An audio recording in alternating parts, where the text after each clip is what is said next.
بعد از 10 روز 16 август ҳаракати қатораҳои мусофирбар аз шаҳрҳои Кӯлоб, Хуҷанд ва Душанбе ба шаҳри Волгогради Русия оғоз мешавад.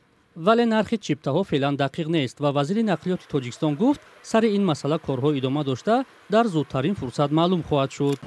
Кӯлоб, Волгоград, Кӯлоб дар назар ҳаст.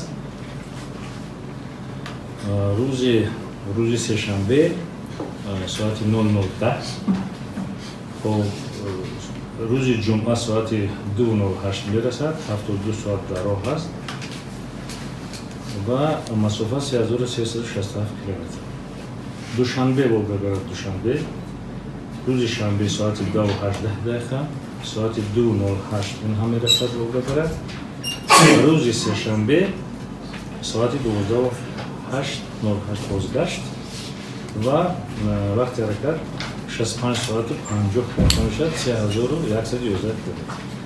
Хуҷанд, Волгоград, Хуҷанд рӯзи чоршанбе соати 14:39 вақти расидан ҳамон вақт. қаблан намояндагони идораи роҳи оҳани кишвар гуфта буданд ки ҳаракати қатораҳо ба самти Русия 30 август оғоз мешавад. Азим Иброҳим вазири нақлиёт афзуд ки оғози ҳаракати қатораҳо на 30, балки 16 август пешбинӣ шудааст. оғози ҳаракати қаторҳо миёни Тоҷикистону Русия метавонад барои садҳо муҳоҷир хабари хуш бошад.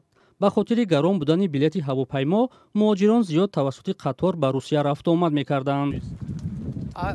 ҳамин арзон боша бо чӣ қадар хубтара, барои ки ҳози халқи мо кор проблем аст, кор намеёванд, беҳтарин мешавад.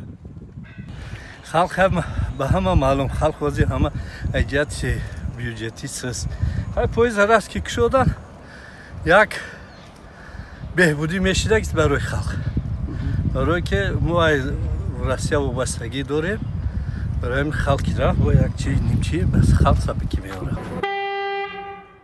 охирин қаторае ки аз Русия ба Тоҷикистон ҳаракат карда буд моҳи марти соли 2020 буд. 16 марти ҳамон сол Русия ба далели ҳамагири COVID-19 ҳаракати қатораҳои мусофирбарро бо Тоҷикистон муваққатан қатъ кард. ҳоло дар назар аст танҳо ба шаҳри Волгоград ҳаракати қатораҳо сурат гирад. дар вазорати нақлиёт гуфтанд феълан ҳаракати қатора ба дигар шаҳрҳои Русия маълум нест.